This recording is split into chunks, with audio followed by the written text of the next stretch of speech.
Happy New Comic Book Day, geeks, and welcome to issue 64 of the Script Heroes podcast. I'm Katie Markham. And I'm Joseph Jasonowski, and today we're going to be talking about Nightwing 123, Titans 20, Daredevil Unleash Hell, both issues 1 and 2, Laura Kinney Wolverine number 3, Hour of the Wolf number 4, and the final issue of the anthology series Prairie Gods with issue 5. That's right, hit subscribe to add us to your pull list, and now let's jump into Nightwing. We are starting off our reviews with Nightwing issue 123. This book comes from writer Dan Waters of Detective Comics, Lucifer, and Homesick Pilots. The artist is Dexter Soy of Red Hood and the Outlaws, Suicide Squad, and Batman and the Outsiders. The colorist is Veronica Gandini, and the letterer is Wes Abbott.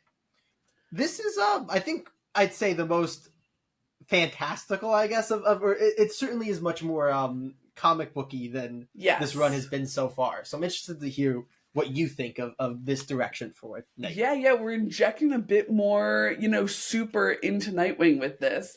In Dan Waters' run so far, it's been a little detective focused, very like tech focused specifically, like with Spheric Solutions doing all of their like robot shit.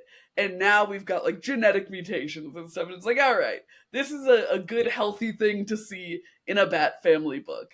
Because it's one of those things where when I watch Nightwing go up against a bunch of like, gang members, I'm like, all right, he's going to kick all their asses. The only real benefit they have is going to be if there's a huge number of them, or like with the super cops in Bloodhaven right now, if they have some sort of wild sci-fi tech going on with them. Yeah, the Spheric Solutions. The Spheric Solutions tech.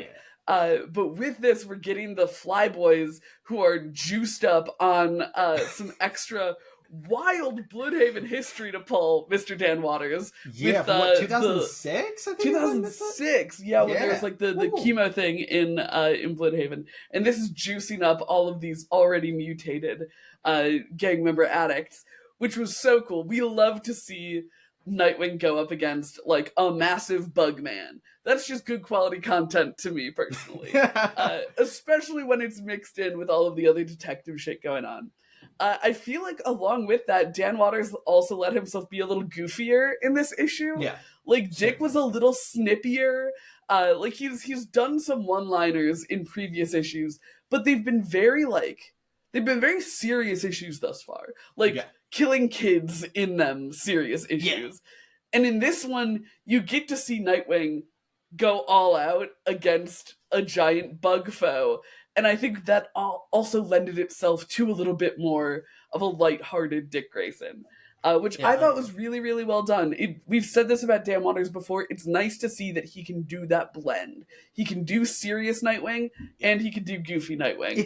I feel like it's just because he has such a strong characterization of Dick Grayson, where it feels like he's actually reacting to what a situation is, instead of just being like, this is the tone, so this is how I act, even, whatever's going on. It's very much like, okay, serious situation, serious Nightwing. Time for him to make a little quip, he can make a little quip. He's saying something to Babs, it's going to be a little bit more, flirty, and he just feels like a real character, a real person. Like, it's very nice. It's so well written. Yeah. I think Dan Waters he feels like such a fan of Dick Grayson and Nightwing as a character. Like, again, that poll of like a 2006 series is a wild thing to do, and I just love that. And then also, like, I feel like we do this with every issue, but I feel like I gotta call out Dexter Soy's phenomenal, especially in action, illustration, and specifically when Nightwing is going up against these Flyboys. It's just very, it's very energetic. It's very fun, and it's great to see that Dexter Soy can do this more like drummed up type action in addition to the more like gritty noir action that he's typically doing. Just really, really great to see both sides of Nightwing are very well handled with this creative team. And I think from kind of a helicopter view, this is also a really good issue for an amp up to what I think is an arc conclusion coming up for us. Like everything going on with Melinda, that parallel with Dick at the end, not saying anything about it, no spoilers, go read it. That is just, it's got me so excited for where this arc is going to finish off. Super rad all around. Any final thoughts on Nightwing number 123? No, I think we covered it. Well, Yeah, yeah, I've been let us really know. enjoying Are this creative you team. more of a fan of Dick Grayson fighting off, hordes of bad guys and, street criminals? Or do you like a little supernatural put into your Bat Family books? Yeah, because I think it'll be very interested to see, because I think there will be people like very strongly in both camps. So it's gonna be fun. Dick Grayson is a character that gets people ready to kill people. So, Agreed. Y'all but we're better gonna agree keep with talking me. about Dick Grayson. As Yes. we move over to Titans issue 20. All right, Titans number 20 is coming to us from writer John Loverboy Lehman of In Hell We Fight, The Scorched and Chew, artist Pete Winsome Woods of Robin, Action Comics and Detective Comics, and letterer Wes Morris Abbott. Uh, Look, I didn't come up with these, they put them in the book itself. They're there. If that actually comes into focus. It certainly won't, but then we're picking up where we've been with these Titans, with Raven and her empathy kind of on the fritz after everything that happened in Taylor's run, and tensions coming to a height with the Titans, which is really exciting. It's stuff that we've seen building up. This series thus far has been one that's really been good at doing standalone issues, but this is one that feels like everything's starting to come together. Yeah, Jay, it's take us through it. It's still kind of standalone issue, but it's a standalone issue that like has come out of a problem in the Yeah. issues that came before it, which is a very interesting way to handle it. We're finally really delving into, like you said, kind of Raven's emotional issues that come from the Taylor run. And Heaven it's very forbid interesting. they put a woman in comics.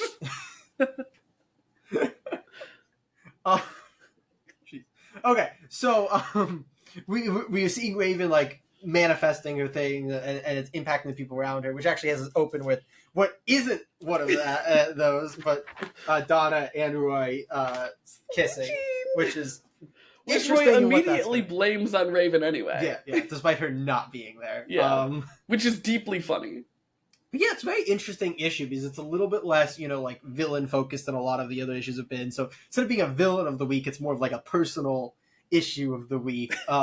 We get a lot of fun stuff though with it in the park. I think that a lot of those scenes were very fun. I liked Beast Boy monkeying out, and then Yeah. I like the way that Beast Boy's like transformation stuff played with also Raven taking emotion from him. It was just very well thought out. Mhm. But yeah, it was an interesting issue. We get Bumblebee here for the first time in this Titans run, so that's very cool. I'm very interested to see where that goes. And then there's this thing I won't spoil, but very interesting happens. It sets up some future stuff to come. So yeah, it feels like it's kind of a bit of levity in the book right before we're going to ramp up to like the real, danger. Yeah, the big looming threat of Slade and his. This has been teased since issue 1, so I don't think issue 1 of this arc. So I don't think. Yeah. But like Slade's, behind the scenes, Slade and Clock King's thing going on. Yeah. So it feels like we're going to get to that, and so we're getting this bit of levity. I think at times it's a bit overdramatic, but I feel like that's intentional because it's meant to feel like kind of more of an old school romance type issue. John Layman knows what he's doing. Like he's leaning into a very different time of comics in this issue. I really like that he leans into it with the kind of justification of the feedback loop, because I really love the way that he's conceptualizing this Raven problem, where she'll feel an emotion, broadcast it out to the people around her, who will then feel that emotion, and then she'll feel them feeling that emotion, and it just heightens and heightens and heightens. I think that's such a cool concept, and it plays so well into all of the tension we've been feeling with the Titans, and it feels like just a really good kind of central conflict for them to have going on, and it feels like a really original idea for Raven. I don't know that I've ever read anything where she has this feedback loop going on. No, but it's a very cool, because I don't think she's usually just projecting all of her emotions. Exactly. So, but yeah, no, it's a super cool concept to do with an empath in general, like not just Raven, like with somebody who has these kinds of powers. It's a very interesting way to go with it, and I like, and I think kind of the fact that we finally get the characters actually like dealing with it, both in like it affecting them and them trying to do things about it, rather than Roy just being like, guys, problem, and then being like, Stop it, We're Roy. working on it. She's family. You can't point out that there's a problem here, man. I feel like one of the reasons that the levity you're talking about is done so well in this is with Roy's captions throughout. John Yeah. Layman does a really good job with because Roy is such like a kind of hot-headed character in general. Yeah, Like yeah. he's a very emotional boy. We know this about yeah. Roy Harper. He feels full in this issue though. I bet you're wondering how I got into this situation. It's so well done though. And again, not to spoil anything, but to speak around a spoiler, at the end the caption box Yeah. with the arrow coming out of it, so funny. So well done. Like that's such a testament. I feel like this team just meshes so well on the Titans book, and it really feels like a book where they're just having Roy fun was making such a comics. good addition from a personality Yes. standpoint. Much needed. John Layman, he said it in I believe in an interview before he even took over the book. He had probably already been writing it, but Yeah. But it was like the thing he wanted to do from the previous run is add a little bit more tension into the group to make that dynamic better. And like it's so much better with so that much tension better. in the group. Like it feels so much more real rather than just like, oh, they're on the same page all the time. It's very nice. Yeah, but so the current roster, we've got Nightwing, Donna Troy, Raven, Beast Boy, Cyborg, an Arsenal. Am I missing it? Starfire. Who do you guys like to see in your Titans lineups? And if you have strong enough feelings, check out our tier list video where we go through all quote unquote the lineups of the Titans and Teen Titans. Yeah, across history. Yeah. It was a lot of fun. That's right, but it's time to say goodbye to our beloveds at DC and head over to Marvel for Daredevil Unleash Hell. Daredevil Unleash Hell, numbers 1 and 2. We're going to be focusing more on issue 2 as we usually do when we read the first 2 of a series, but informed by number 1 since we didn't talk about number 1 on the pod. The writer of this book is Erica Schultz of Laura Kinney Wolverine, Rat City, and Xena Warrior Princess. There are multiple artists on this book. Doing both pencils and inks is Valentina Pinti of Red Sonja, Blade, and the Immortal Thor. Then just on pencils is Jose Luis Soares of Teen Titans, Red Tornado, and Vampirella. And on just inks is Jonas Trindade of Titans, Black Adam, and Action Comics. The colorist is D. Knife, and the letterer is Coy Petit. Now that I got through that long creative team, Katie, we've talked about Erica Schultz's 2 other Daredevil minis on the podcast. So we know that you have been a big fan of those. Correct. So I'm interested to hear your thoughts on this new series, because you couldn't get your hands on issue 1 last month. Right, I did. So you read these back to back. I did. And we're blending 2 things I feel very strongly about in opposite directions, which is Erica Schultz's writing and the red band editions of things. Yeah, these are the red bands, so they're like extra graphically violent or whatever. The series is which is incredibly annoying because that means you can't get them digitally because Marvel doesn't release digitals of the red bands, which is so dumb. So deeply dumb to me. Yeah. And also, just to be a petty bitch for a minute, they also come in those stupid poly bags. Like, what? Yeah. You have the red band on it. People fucking know. They're clearly just trying to, like, drum up drama around it. Yeah, well, they charge $1 more for red bands than they do for normal ones. I feel strongly about the red bands. But I also feel very strongly about Erica Schultz's writing, and this is just more of the good stuff. Erica Schultz, she knows Daredevil inside and out, and she's so willing. I feel like she has such ownership over this character that she's so willing to do, like, such good, like, weird shit with her. Like, having someone create a strange, like, homunculus body part statue of Daredevil, so cool. Having like putting Daredevil in a situation where she has to react to that is such like it feels like a really tall order to me. Like that's an incredibly high tension thing to have going on, and having this book so focused on Daredevil herself, I'm really, really excited for, because Gang War, which we read, was part of a larger event, so it wasn't really, super focused on her, though we still did get a lot of cool stuff with her as, like, a character. She fought that assassin. I don't remember who the assassin was. And then with Daredevil Woman Without Fear, it was, again, kind of Daredevil focused, but it was more about, like, this this girl Alice who she was looking for, and then dealing with this new Punisher. So I'm really, really excited for this to be like essentially a one-woman show. It's like, oh no, Yeah. Daredevil is on the case and it's about her, and it's going to be nothing but like deeply personal. So I'm really liking where this is going. I think the red band is unnecessary, personally. I've seen body parts sewn together in other comics.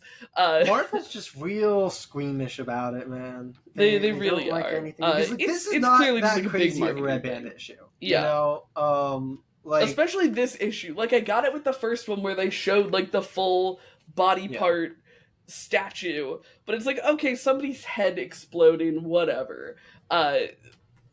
But Jay, you're a huge Elektra fan, huge. I am a huge Elektra fan, yeah, and a huge Daredevil. Where fan. you landed on this? Yeah, this I like this a lot. It's very cool to see Muse brought back weirdly as like a ghost, which is the sequence wild. in Hell was so good. Oh my god, yes. Oh. But yeah, so see Muse come back and have Muse having this like apprentice essentially, if you want to put it that way. I really like the way that character, whose name I'm going to, is Morgan. Morgan, the way that Morgan is written is just really great to me. Like, she's very unsettling in just the way that she's like, you've opened my eyes and now I can create. It's just very unsettling in the best of ways. And so I really, really like the way that Morgan has been written and portrayed and put forward.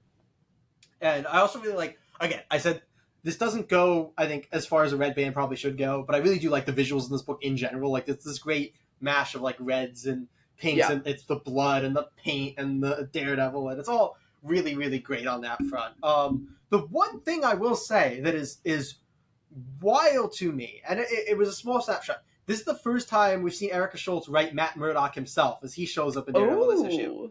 I did not like the way that she wrote him, honestly. He seemed like a dick, but I have like no frame of reference personally. I was like, oh, that wasn't. And it was quick, and then you moved on. I was like, I didn't love that. I didn't love that Matt Murdock Daredevil, but because I didn't particularly like him either. Yeah, I was like, I don't know why that was like that. He's catching strays. Yeah, I think that was rough. But in any case, small thing in an issue that I really, really liked. But yeah, I don't know. Do you have any other thoughts on this one, Katie?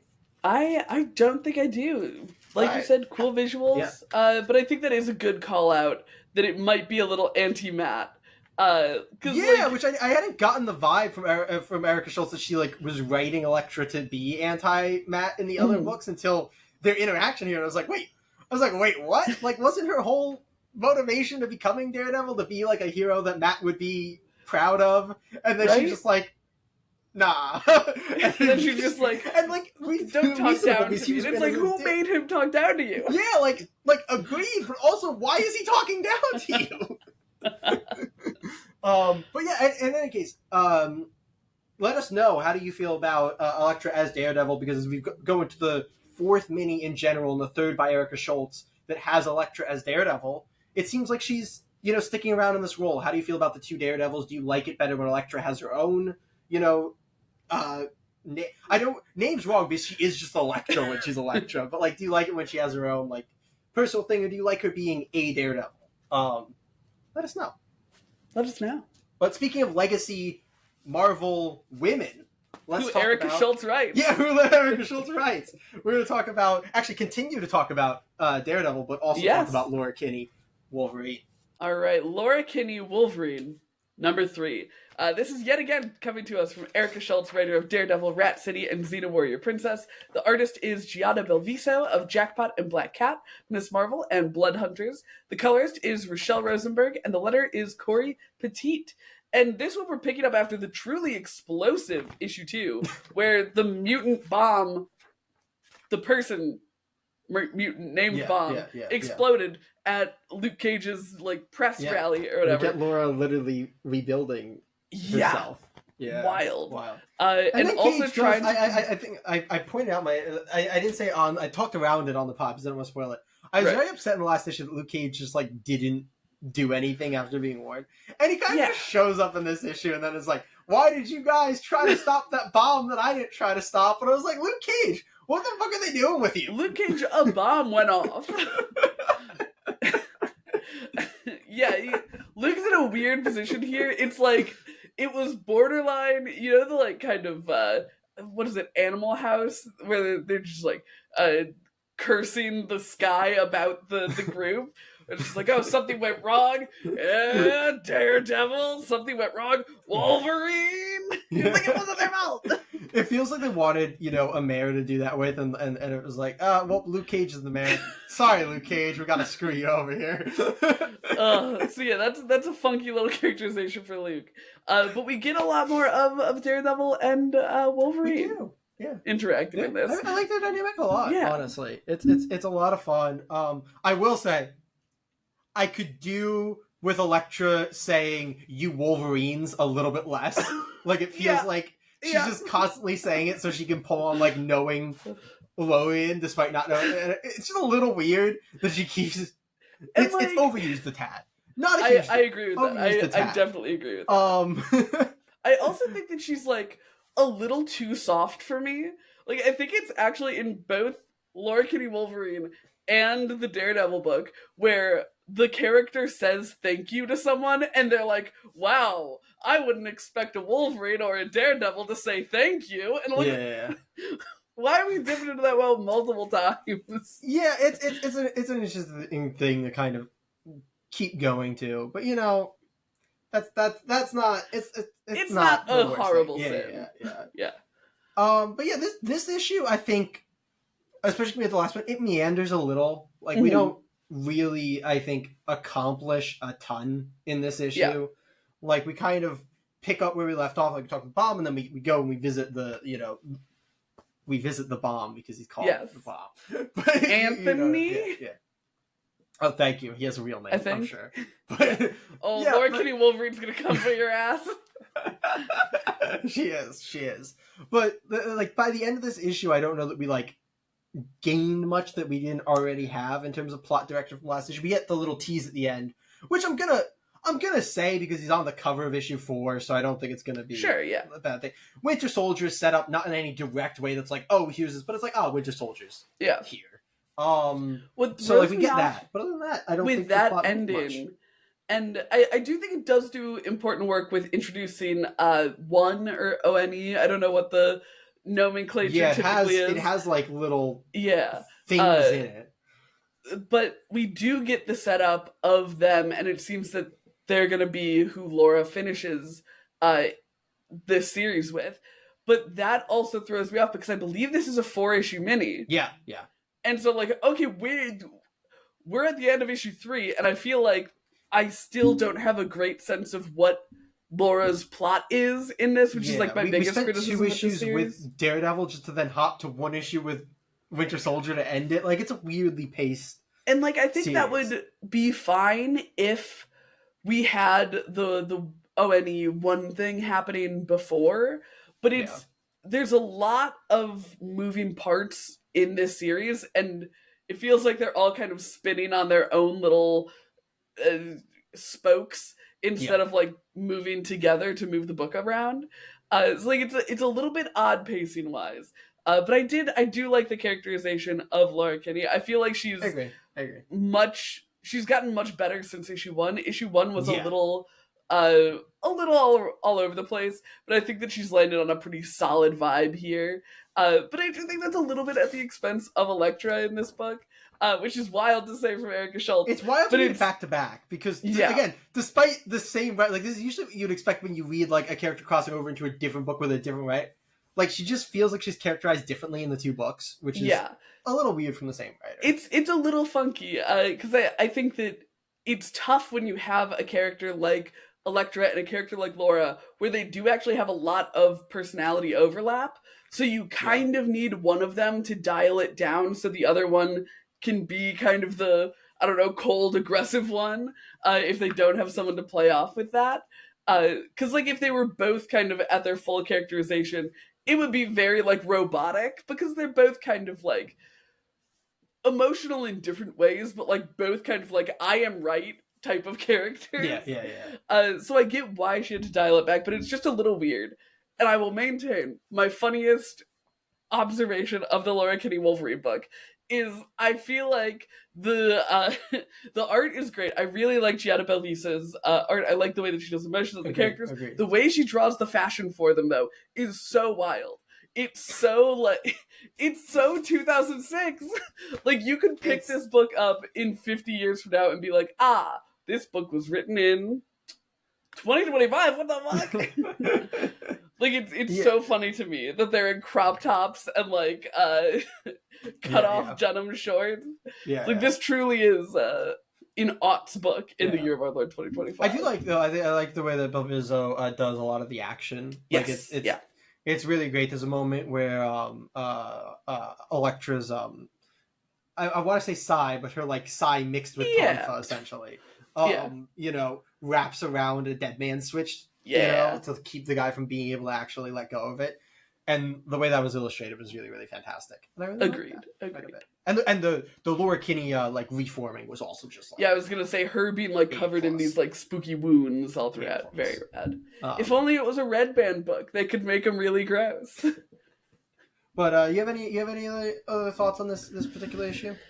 I don't. Have y'all been enjoying this take on Laura Kinney? Erica Schultz is kind of like iconic female character writer, and you know, this is a very distinct Laura she's coming into. Yeah. Do we want to move over to? I definitely thought you were gonna say something, but yes, let's go talk about the Hour of the Wolf, number 4. Let's do it. Hour of the Wolf, issue 4. The writer of the series is Mark London of Battle Cats, Hunt, Kill, Repeat, and Wolvenheart. The artist is Danilo Beyruth of Ghost Rider, Deadpool v Gambit, and Howard the Duck. The colorist is Fabi Marquez, and the letterer is Dave Sharp. This is the end of the book that I think we had been expecting to go longer. It feels like it's set up to go longer. Yeah, and it feels like a concept that is really certainly set up to go longer. So I don't know if you knew this before reaching the end where it says the end. I did not. But that was my initial realization of like, oh wait, this is. Yeah, I do think worth noting it is the end ? Yes, and like if you know this was not consistently coming out. Yeah, exactly. If this was like a small time creator or like you know a bit of a you know wafier book. I don't know. Mark London might have a hard time getting the editor in chief to greenlight more of this series for him. For those who don't know, Mark London is the editor in chief and I think founder of Mad Cave and president. He is. Yeah. He is the everything. He gets to make books when he wants to. So I think that it's probably one of those things where he was because I think he put out a bunch of books in the past like 6 months, 4 or 5. Yeah, that are all part of his like underworld universe. So maybe he's just putting out his feelers for him, or maybe he's giving himself a bit of a break because he has, you know, so he can figure out what books to prioritize. But yeah, so this is the end of it, which means that there are a lot of, you know, it does, and it's not really a loose ends plot, because we had a lot of thoughts about the way that the plot was moving along with Hour of the Wolf and what the future of the book was going to look like. And I think it really does change perspectives, change my perspective rather, with this being a like 4 of 4 instead of a 4 of ongoing. Because we thought that we were going to get kind of a Doctor Who companion situation, or we were hoping to get with our leading lady, but because it's the end of the arc, they do actually end up sending her back out, and she does get kind of, you know, she's not being dragged along the way that we were anticipating that she would be, which is, you know, a very different ending than what I went in expecting. So it recontextualizes some stuff, I think, in a much better way when we're looking at it as a mini as opposed to like the first arc of a series. Like the time we spent last issue looking at is his name Wolvenheart? No, it's not. It's Owen. With Owen, he is a Wolvenheart, I believe. Yes, because we spend a lot of time looking at like Owen's backstory in the last one. It's like, all right, I really didn't move the plot along very much. But with this being more about Owen than about like the world and the characters that we saw in this first arc, like the mom and the daughter, I think that does make a little more sense. It's, I think, a little less rich than if it was going to keep going, but Yeah, that's kind of, yeah. you know, the nature of the beast of it all. But so I think that this was a fine conclusion. I like the the monologue essentially that Owen gets with the Yeah. bad guy once like their plan goes into action.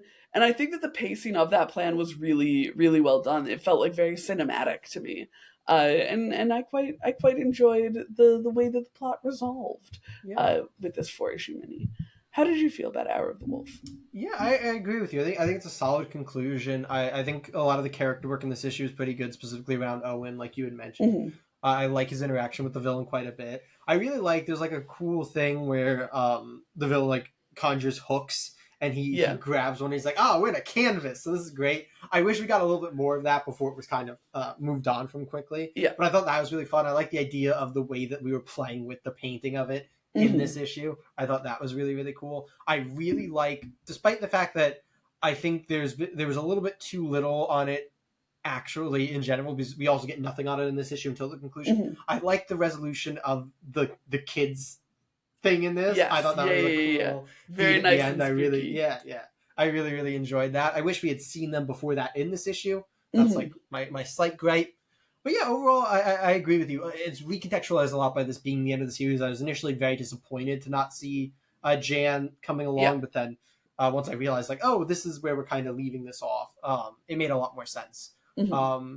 But yeah, I think that it's a thing of when if we do pick back up and we just go on a completely separate adventure with Owen, I think that's going to feel a little bit weird. Yeah. But for what it is, as a mini, I think that this issue did what it needed to do as a conclusion and was quite good. Yeah.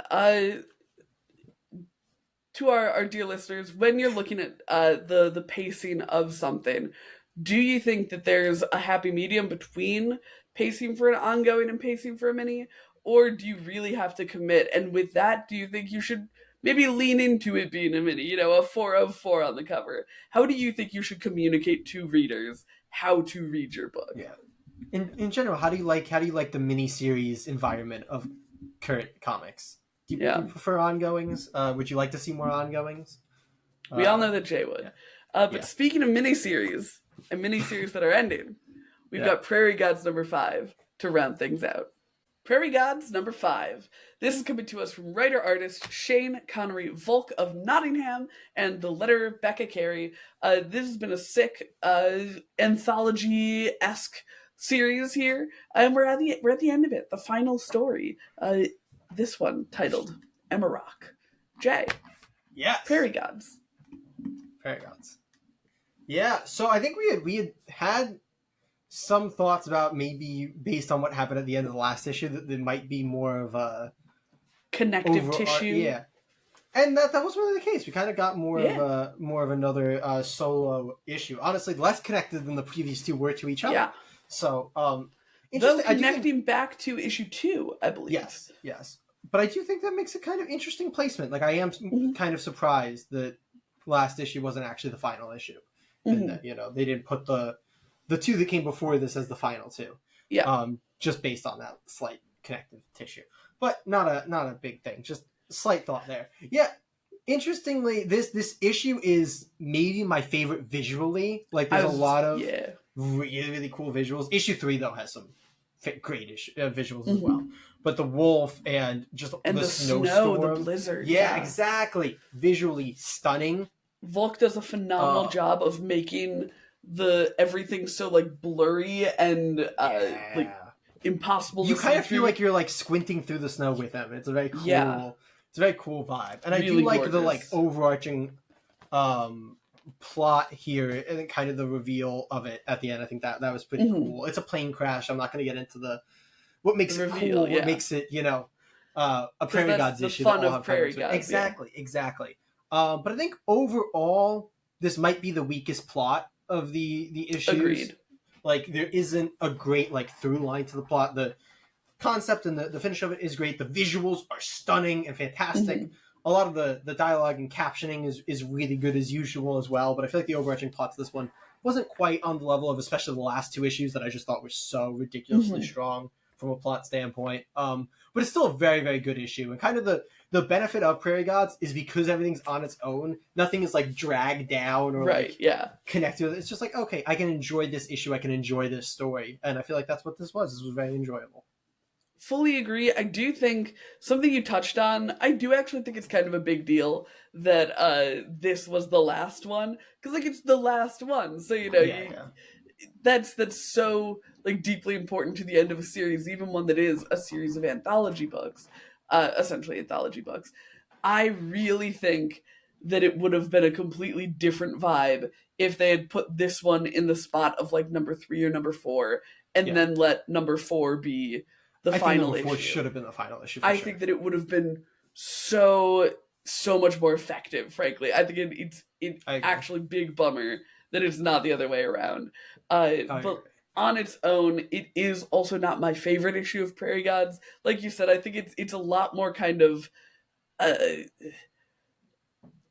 meandering. Not really. Meandering feels like I'm saying it's going slow, but it's a lot less directioned than I think the other ones have been. I think that's a very good way to put it. Yeah, and I think that that's a bit of a bummer because I think that's something that Prairie Gods did really well, is telling these really contained stories.